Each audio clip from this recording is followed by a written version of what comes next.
कुंज बसइए, वो हृदय में अपने प्रभु को देखता है। इसे कहते हैं अनन्य चेता सततम। जो अनन्य चेता सतत है, नित्य निरंतर, ये बहुत अमृतमय शब्द है।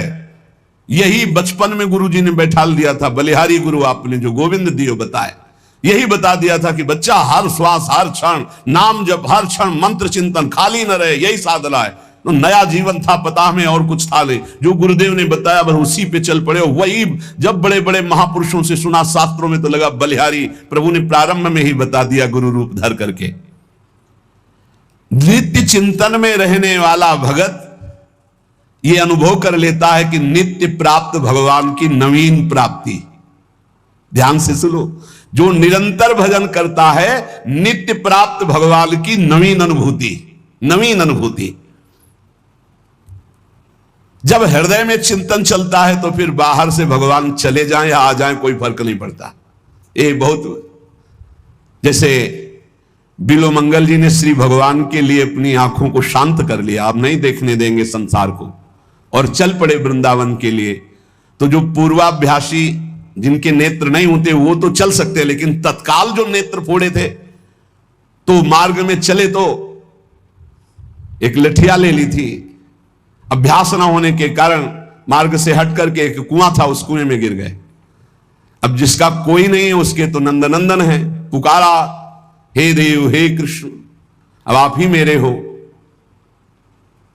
भगवान की आवाज गंभीर मेघ के समान, बाबा ये लाठी ऊपर उठाओ, ऐसे, और खींच के बाहर कर दिया। उन्होंने विचार किया कि मेरी लाठी तो इतनी बड़ी नहीं थी, केवल लाठी पकड़कर इस 50 हाथ कुएं से नीचे निकाला जाए। इसका मतलब ये कर तुम अकर तुम अन्यथा कर तुम भगवान ही हैं। तो धीरे से लाठी के सारे हाथ बढ़ाया, हाथ पकड़ा। जे ही हाथ पकड़ा तो ठाकुर जी ने झटक करके हाथ छुड़ाया, पर स्पर्श होते ही अपार आनंद।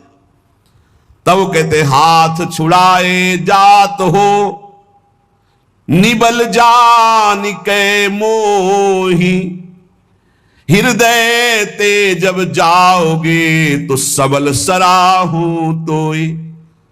बूढ़ा हो गया हूं, निर्बल हूं, हाथ छुड़ाकर चले जा रहे हो, आप बलवान हो, नवकिशोर हो, जाओ, लेकिन हृदय से चले जाओ तो तुम्हें सबल और बहादुर जानूं। हृदय से अब तुम्हें नहीं जाने देंगे, हर समय स्मृति के तार से हम तुम्हें बांध कर रखेंगे। तो भगवान ही हाथ पकड़कर वृंदावन लाए थे बिल्वमंगल जी को। भगवान की स्मृति भगवत प्राप्ति का वर्तमान में स्वरूप है। हर समय भगवत स्मरण चल रहा, आप भगवान में हैं। 1 घंटे 2 घंटे नियम वाला यहां प्रसंग नहीं कह रहे, इतनी संख्या पूरी करो, हम संख्या की बात नहीं कर रहे, हम गणना की बात नहीं कर रहे, हम भगवत प्रेम प्राप्ति की बात कर रहे हैं, जिसमें कोई गणना नहीं, कोई संख्या नहीं, पर हर श्वास हर सेकेंड नाम से जुड़ा हुआ होना चाहिए। ये खास बात है।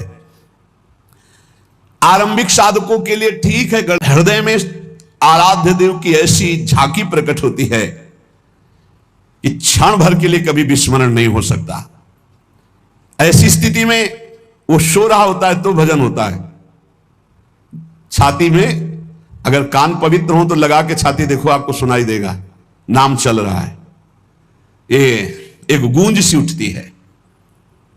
प्रेमी जनों को इतना नाम प्यारा हो जाता है कि स्वयं भगवान आकर कहें कि नाम के जप का फल है मेरा दर्शन, देखो मेरा दर्शन हो गया, छोड़ दो नाम जप।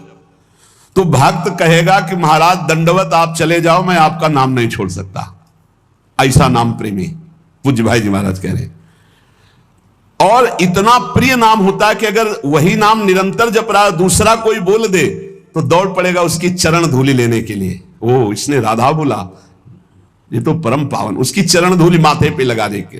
प्रीतम का नाम लेने वाला, प्रीतम की चर्चा सुनाने वाला, प्रीतम के समान प्यारा लगने लगता है नाम जापक को। प्रीतम का कोई भी प्रसाद, वस्त्र, भोग प्रसाद, इत्र प्रसाद, फूल प्रसाद, कुछ भी वो प्रीतम से बढ़कर के प्यारा लगता है। ऐसा लगे तब जानना कि अब हमारे हृदय में भक्ति का रंग। प्रसाद खड़े हो गए, प्रसाद की परिक्रमाचार की, दंडवत की, ओहो आज तो राधा वल्लभ लाल जी बरस पड़े प्रसाद, माला, ओहो अहो भाग्य, इत्र जरूर ऐसे मुख से, ओहो अहो भाग्य, आज तो श्री जी की अपार कृपा हो गई, इत्र प्रसाद मिला, आज तो श्री जी का चरणामृत मिला, आज तो श्री जी का उच्छिष्टामृत मिला। अपने इष्ट की कोई भी सैया, चरण चिन्ह, पादुका, वस्त्र, कुछ भी देख करके हृदय में जब आनंद उत्पन्न होने लगे, रोमांच होने लगे, तो समझना चाहिए हमारे हृदय में इष्ट प्रेम का रंग चढ़ रहा है। जब तक श्यामा श्याम हमारे परम प्रेमास्पद नहीं है, तभी तक ये बात कहनी पड़ती कि बहुत कठिन पड़ रहा है भजन करना। और जिस दिन श्यामा श्याम हमारे परम प्रेमास्पद होंगे, अपने आप जैसे प्राण धड़कते ना, ऐसे भजन होता, भजन करना नहीं पड़ता फिर। अब उसको हम लौकिक भाषा में ऐसा समझा दें, जैसे बड़े मकानों में या होटलों में कुछ लिखा चलता रहता है ना, बार बार, बस ऐसे चलता रहता है हृदय में, बार बार ऐसे चल रहा है, वो उसकी आंतरिक दृष्टि उसी में लगी हुई, बस न वो ठेलना, न कोई चेष्टा, न कोई माला, न कुछ, बस समझ ही नहीं सकते क्यों, वो चल रहा है, वो अंतर्मुख होकर उसे देख रहा है, हर समय चल रहा है, बार बार नाम, बार बार मंत्र। जब तक हमारे परम प्रेमास्पद श्यामा श्याम नहीं है, तभी तक उनका स्मरण, चिंतन, ये बड़ा बोझा सा लग रहा है। और जिस शुभ घड़ी में हमारे हृदय में बात आ जाती है कि मेरे प्राण प्रीतम श्यामा श्याम, ये जहां अपनापन होता है, तहां मन दौड़ पड़ता है, प्राण समर्पित हो जाते हैं, चित्त चिंतन करने लगता है। बहुत उत्तम। जो न जी में प्रेम तो कीजय व्रत नेम, जब कंज मुख भूले तब संजम विसेखिए, आस नहीं पी की तब आसन ही बांधियत, और शासन के शासन को मूंदी पति पेखिए, नखते सिखा लो सब श्याममयी बाम भई, बाहर और भीतर न दूजो देव लेखिए, जोग कर मिले जो वियोग होई ब्रजपति को, जो न हरि होए तो ध्यान धरि देखिए। कह रहे जब तक हृदय में प्रीतम के प्रति प्रेम नहीं हुआ, तभी तक ये व्रत, संयम, नियम, ये सब। और जहां कंज मुख देखा, मुख कमल पर दृष्टि पड़ी, तो नेत्र भौरे बने, बस हो गया काम। और ये तभी होगा जब आप निरंतर नाम जप करेंगे। नाम जप से रूप प्रकाशित होता है, विश्वास कर लो, देखी रूप नाम आधीना, नाम नहीं तो रूप का जो वास्तविक रूप प्रभु का, उसका दर्शन नहीं होता। और जब प्रीतम के आशा नहीं है, तो फिर सांसों को रोकिए, आसन बांध कर बैठिए, नहीं तो प्रीतम की आशा में जो डूबा है, चलते फिरते उठते बैठते भाव समाधि में रहता है, हर समय भाव समाधि रहती है। नख से शिखा तक ब्रज युवती श्याममयी है, उसके हृदय में श्याम सुंदर, बाहर श्याम सुंदर। जोग तो तब करे जब वियोग हो, हर समय स्मृति के संयोग में अपने प्रीतम बने रहते हैं। योग कहते हैं अप्राप्त की प्राप्ति को, प्राप्त के अभाव को कहते हैं वियोग। यहां स्मृति में इतना तार जुड़ा हुआ है कि प्रभु एक क्षण के लिए भी कभी दूर नहीं होते। प्रीतम अनेक नहीं होते, प्रीतम एक ही होते हैं। और जब तक प्रीतम नहीं वरण हुआ, तब तक अनेक होते रहते हैं, अनेक भाव, अनेक उपासना, अनेक रंग। और जब प्रीतम, तो एक भरोसो, एक ही बल, एक ही आस, एक ही विश्वास, मात्र अपने इष्ट से। जगत में समस्त प्रियता, प्रियतर पदार्थ, ये सब प्रीतम को समर्पित हो जाते हैं, तो भजन करना नहीं पड़ता, स्वाभाविक भजन। बस साधना इसी बात की है, जगत में कोई व्यक्ति प्रिय न रह जाए, कोई पदार्थ प्रिय न रह जाए, कोई पद प्रिय न रह जाए। प्रीतम का प्रतिद्वंदी अगर एक गीता का बस्ता, उसमें बन के बैठना पड़ा। प्रीतम की प्रतिद्वंदिता नहीं होनी चाहिए। कोई प्रभु से बढ़कर हमारे लिए, प्रभु के समान नहीं होना चाहिए। अगर कहीं कुछ प्यारा है तो घसीट ले जाएगा हमारा चिंतन, फिर अनन्य चिंतन नहीं हो पाएगा। जब तक हृदय में प्रीतम का प्रतिद्वंदी भाव रहता है, तब तक निरंतर भजन की संभावना भी नहीं है। इसीलिए उपासक जन उदासीन होकर सब वस्तु व्यक्ति से अपने चित्त को समेटकर प्रभु में लगा देते हैं।